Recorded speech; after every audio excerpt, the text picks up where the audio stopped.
আসসালামু আলাইকুম। কি অবস্থা, সবাই কেমন আছেন? আশা করি আপনারা সবাই অনেক বেশি ভালো আছেন।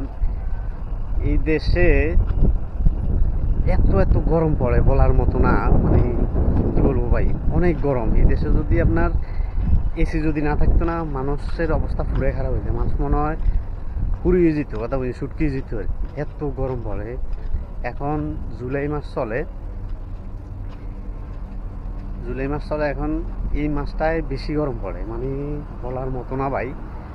মানুষে কাজ কি করবো, কাজ করতে যাই, এত এত গরম।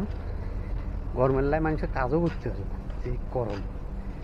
আল্লাহর সৃষ্টি করায় দুনিয়াটা, মানে দেখেন, কিছু কিছু জায়গায় ঠান্ডা পড়ে, আবার কিছু কিছু জায়গায় গরম পড়ে। যেমন এই দেশে এত গরম পড়ে, মানে বাইরেও যায় না। আমি এখন বাইরেছি, প্রচুর পরিমাণ গরম, মানে হাওয়াটা যে এত গরম বলার মতো না। যদি এসি না থাকতো এই দেশে, এসি না থাকলে এই দেশের মানুষ মানে টিকাটায় টাফ হয়ে যেত, কথা বুঝতে পারছেন?